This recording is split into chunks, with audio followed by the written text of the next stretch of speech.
The battlefield was silent after the long night of fighting. Broken machines, smoke, and burning metal filled the air. Human soldiers walked carefully, afraid of what still might be hiding in the shadows. But the real fear was not the darkness. It was her. In the center of the ruined field sat a massive alien giantess, chained with glowing blue energy. She was more than 3 times taller than any human soldier. Her skin had soft silver patterns that looked like ancient marks, and her long dark hair covered part of her face.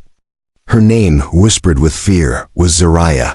Everyone stayed far away from her because the rumors were terrifying. Some soldiers said she crushed tanks with her bare hands. Others said she screamed so loud that radios broke instantly. A few believed she had killed whole squads alone.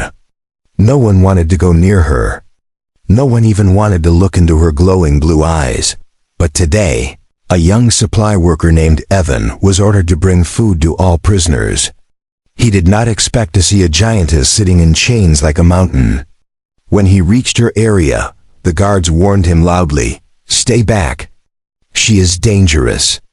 Don't go near her." Evan stopped for a moment, but then he looked closely at her face. She was not angry. She was tired and hungry. Her long arms rested weakly on the ground. She didn't move. She didn't fight. She looked like she had already given up. Evan took a small step forward, then another. He held the box of food tightly. The giantess raised her head slowly. Her glowing eyes opened, staring directly at him. The soldiers behind Evan shouted in fear. They expected the giantess to attack, but Zariah did not attack. She only watched him, confused, almost worried. Evan carefully placed the food near her giant hand and whispered, "This is for you. Please eat." The giantess blinked slowly.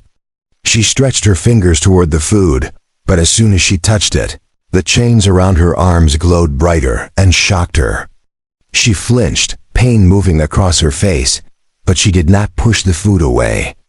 She stayed calm. Evan felt something in his heart. This creature was dangerous, yes, but she was also starving. She was suffering.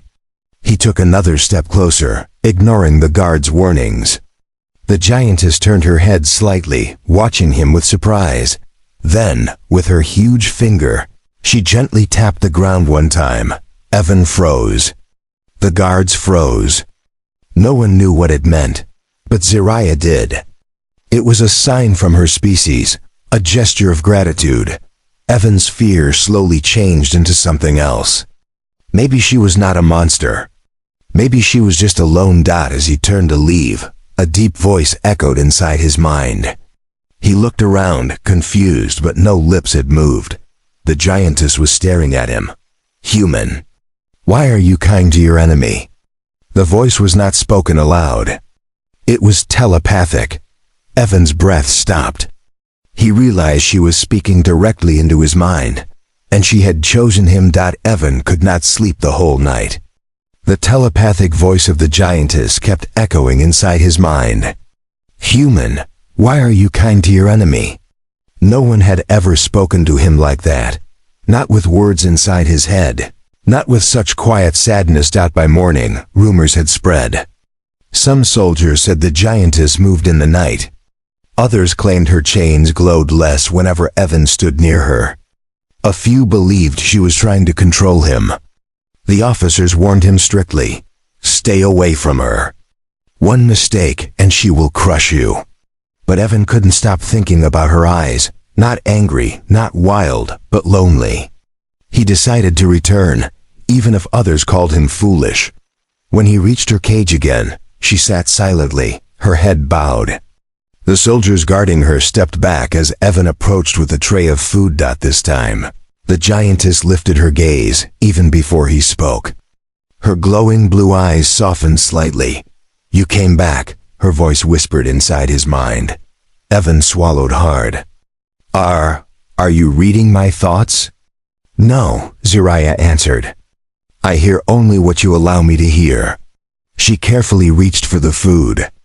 The chains sparked again, sending painful shocks through her arms. Evan flinched, but Zariah stayed still, her face calm but her eyes showing pain. "Why do they hurt you?" he asked. "Because I am not supposed to be gentle," she replied quietly. "My people believe softness is weakness." Evan looked closely at her arms for the first time. There were strange symbols burned into her skin, marks of punishment. "You were captured by humans," he said slowly. "No," she whispered. "I was captured by my own kind." Evan froze. Zariah continued, her voice heavy. "I refused to kill your children during the attack. So my commanders called me a traitor. They chained me. They offered me to your people as a false sign of peace." Evan felt the air leave his chest. She had not chosen violence, she had chosen mercy. "And now?" he asked softly. "Now I wait," she answered. "My people will return soon. Not to rescue me, but to destroy everyone who saw their shame." A cold fear spread through Evan's spine. "How soon?" "Very soon," Zariah said. "A fleet is already on the way." Evan looked around. The camp had no idea what danger was coming. If she was telling the truth, hundreds of humans would die. "You could escape," Evan said. "Why stay chained?" Zariah lowered her head. "Because I owe a debt." "To who?" Her eyes glowed brighter as she whispered, "To you." Evan's breath caught. The chains around her arms flickered, not brighter, but weaker. He stepped closer without thinking. The energy in the chains pulsed softly, almost reacting to his presence.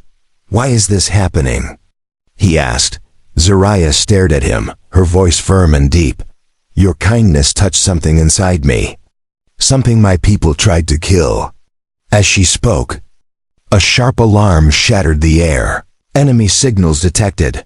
The alien fleet had arrived, and Zariah's half-broken chains began to crack. The alarm siren screamed through the military base. Soldiers ran in every direction, shouting orders and grabbing weapons. Evan stood frozen as the ground trembled under his feet. Above the clouds, dark shadows filled the sky. The alien fleet had arrived. Zariah lifted her head slowly. Her glowing eyes sharpened like a warrior awakening from a long sleep. "They are here," she said through the telepathic voice. "They came to erase everything." Before Evan could respond, the first blast hit the outer walls. The explosion shook the earth and sent smoke into the sky. Human soldiers fired back, but their weapons looked like toys against the monstrous alien ships. Evan rushed toward Zariah's cage. "I need to help you," she stopped him with a single soft thought. "No, Evan, you must stay behind me." Cracks spread across her glowing chains. The energy that held her prisoner flickered weakly, reacting to the chaos in the air. Another explosion hit closer, so close that Evan fell to his knees. Zariah moved for the first time with real strength. She pulled against the chains. They sparked, groaned, and then snapped. One chain broke apart. Then the second. Then all of them. The ground shook as the giantess stood to her full height, tall as a tower, with silver markings glowing like fire across her skin. The soldiers who had once feared her now stared in shock. "Is she escaping?" One shouted, "No." Evan said, breathless, "She's protecting us." Zariah stepped out of the ruined cage, each movement heavy and powerful. Alien hunters landed from the sky, wearing dark armor and holding deadly weapons. They aimed at Evan instantly. The hunters shouted in their own sharp language, "Return with us, traitor, or die with your pet human." Zariah's chest rose with a deep, furious breath. She lowered her stance like a beast defending its young. "You will not touch him." Her telepathic voice was thunder. The hunters fired. Zariah moved faster than anyone expected. She threw her arm forward, creating a shockwave that crushed the ground. Two hunters flew backward like broken dolls. Evan watched, amazed and terrified, as she fought like a storm. Every step she took cracked the earth. Every punch she landed sent enemies flying, but she was taking hits too. Blasts hitting her legs, cuts burning across her arms. She kept going, using her body as a shield whenever Evan came near danger. At one point, a hunter leapt toward Evan with a blade. Zariah blocked the attack with her palm, taking the blade deep into her own hand. She winced but pushed forward and crushed the attacker. Why? Why protect me like this? Evan shouted. Zariah knelt down, breathing hard. Her massive face came close to him, her voice soft. Because you showed me kindness when I had nothing left. The alien fleet, seeing their hunters fall, retreated slowly. Their ships pulled back into the clouds, leaving behind silence and fire. Zariah lowered herself onto one knee in front of Evan, a gesture of loyalty in her culture. My life is yours now, she whispered. If you want it. Evan looked up at her giant glowing eyes, no longer full of fear, but warmth. He placed his hand gently on her injured finger. I don't want a prisoner, he said softly. I want an ally. Zariah smiled, the first time she had smiled in years, and the giantess chose her human.